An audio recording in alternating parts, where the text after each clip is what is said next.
The opening scene features a beautiful but ultra-religious planet called Argos. Here we are introduced to a man by the name of Argos, who is fervently praying to a statue of the god Pelops. In the midst of his prayers, the lights suddenly begin to flicker, and a group of soldiers called SG-1 materialize there. They have actually teleported from Earth to research the planet. The team consists of 4 members: Colonel Jack O'Neill, Dr. Daniel Jackson, Captain Samantha Carter, and TLC. Upon noticing their arrival, Argos quickly hides behind the statue, believing that they are gods. He is too scared to confront them at the moment. But shortly after, the team discovers him, along with his pregnant wife, Thetis, who is already in labor. Everyone looks at Samantha, the only woman in the group, hoping that she can assist with the delivery. However, she sadly admits that she has no experience with childbirth. With no options left, Dr. Daniel steps in and takes charge of the situation. Using his knowledge learned from books, he successfully helps Thetis give birth, which brings immense happiness to the parents. In appreciation,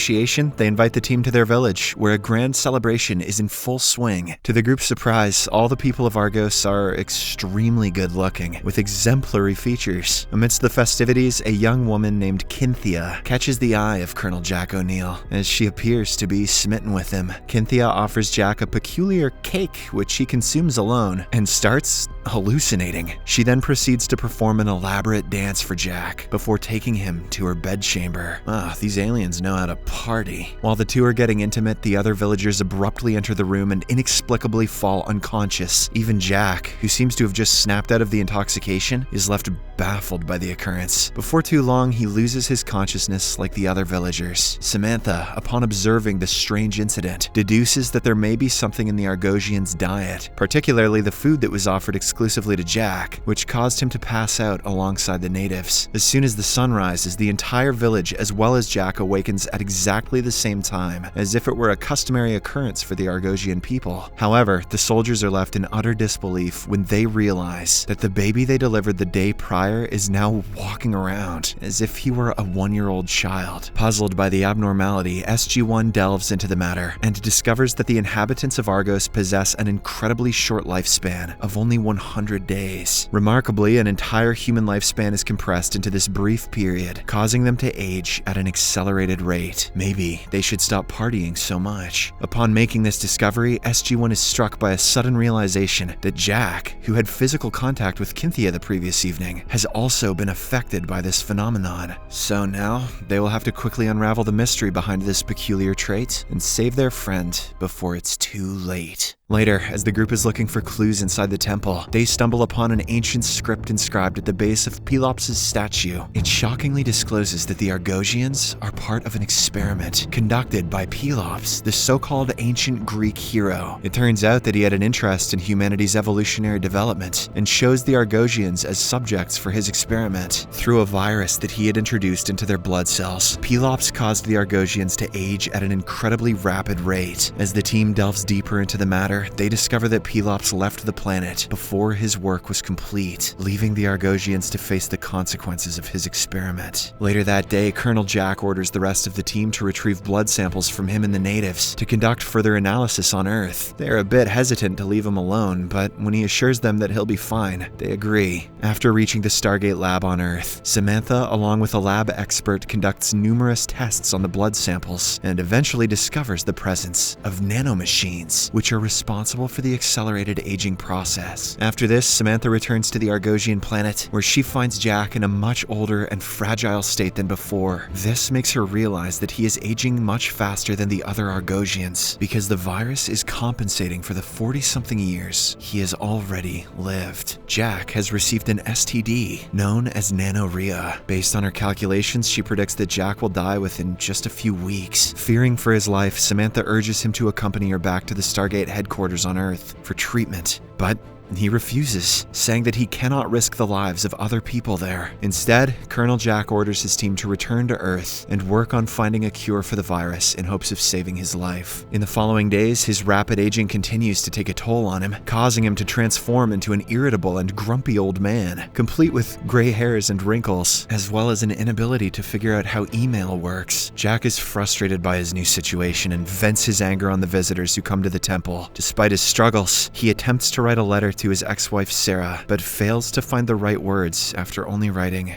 Dear Sarah. One day, Kynthia pays Jack a visit and he starts to open up about their situation. He explains that, in reality, humans age at a much slower rate than they do, and that the average life expectancy is around 70 years. Furthermore, he reveals that the Argosian's supposed Greek god Pelops has been using them for his own experiment. The revelation shocks Kynthia, but at the same time, she is happy that the truth has been revealed. After this, the two kiss passionately to drown their sorrows. I'd argue that Jack is still getting a better deal than most humans. In the lab at Stargate Labs on Earth, Samantha investigates the molecular makeup of the Argosian's blood samples and discovers tiny, transmitter-like machines called nanomachines that use atomic particles to self-replicate. During the course of the study, Samantha's protective gloves are eaten away by the nanomachines, but she is able to remove them before any harm is done to her hands. Following this, Major General Hammond puts a stop to all experiments and travels to and from the Argos planet until further notice in order to mitigate its risk. Despite the team's efforts to convince Hammond otherwise, arguing that they cannot abandon Jack to his fate, he stands by his decision. This news is disheartening for Jack, and the team sends him a farewell video message expressing their regret that they cannot do anything for him now. Jack sends back a video message of his own, saying he did it all for the Nookie. In the next scene, the Argosians make a desperate plea to Pelops' statue to return, much to Jack's dismay. He becomes furious at the villagers for still believing in Pelops and proceeds to shout at them. He then delivers a pep speech persuading them that their so-called Greek god won't come back and cannot harm them either. Jack further says that Pelops seized thousands of precious years from their lives, making them a victim of his experiment. This finally convinces the Argosians, and they break down the statue to overcome their fear of death. Following this, Jack and Kynthia decide to take a stroll along the beach that is located far away from their village. Eventually, they reach the borderline, which had previously been forbidden by Pelops to cross it. Despite Kynthia's initial hesitation, Jack persuades her to ignore Pelops' restrictions since his words are no longer relevant. Thus, the duo crosses the boundary line, and they continue to walk along the beach. After walking for some time, the pair decides to light a campfire and engage in a conversation. As the night progresses, they realize that they have not fallen asleep yet, despite the late hour. Poor Kynthia believes that they are being punished, but Jack assumes that their sleep cycle is probably dependent on some kind of transmitter, and they are currently out of its range. After a bit of thinking, he comes to the conclusion that the Argosians' entire way of life and behavior may have been influenced and dictated by this transmitter. The following morning, Jack and Kynthia embark on their return journey to the village. However, when they arrive, they notice that all of the other villagers are still sleeping. Jack becomes suspicious and decides to investigate the cause of their prolonged sleep. He starts to search for the transmitter, which he believes is responsible for altering sleep cycles of the villagers, and after hours of searching, he eventually finds it, hidden among the ruins of Pelops' statue. Elated by the discovery, Jack hurriedly summons the rest of his team members to examine it. As soon as they arrive, they analyze the transmitter and discover that it operates on two different frequencies. One puts the villagers to sleep and activates the nanomachines, while the other frequency shuts everything off for the day. The team concludes that the villagers must have damaged the wake-up call frequency during their rebellion against Pelops' statue, which resulted in their prolonged sleep. Without any further delay, the team then deactivates the sleep frequency of the transmitter, which immediately awakens all the sleeping villagers. In the aftermath of their discovery and deactivation of the transmitters, SG-1 team members speculate on the potential effects on the body. They hypothesize that without the constant influx of new nanomachines, the villagers' immune systems will now be able to identify and attack the non-functioning nanomachines in their blood cells. This means that the Argosians will age at a normal rate going forward. Furthermore, Samantha predicts that Jack, whose body was altered by the nanomachines, will eventually return to his original state within a few weeks, as the deactivated nanomachines can no longer manipulate his blood cells. In the final scene, we are shown a heartwarming conversation between Jack and Kynthia, as the time has come for the Colonel to depart. The two lovers speak of their mutual feelings and the future that lies ahead. Jack, with a heavy heart, assures Kynthia that he will send his soldiers to check on her regularly, so that she doesn't feel alone. Jack himself won't be back though, because he is a puck boy. He expresses his gratitude to her for teaching him valuable lessons about life, love, and the importance of enjoying every moment. The movie ends as they bid farewell to one another, promising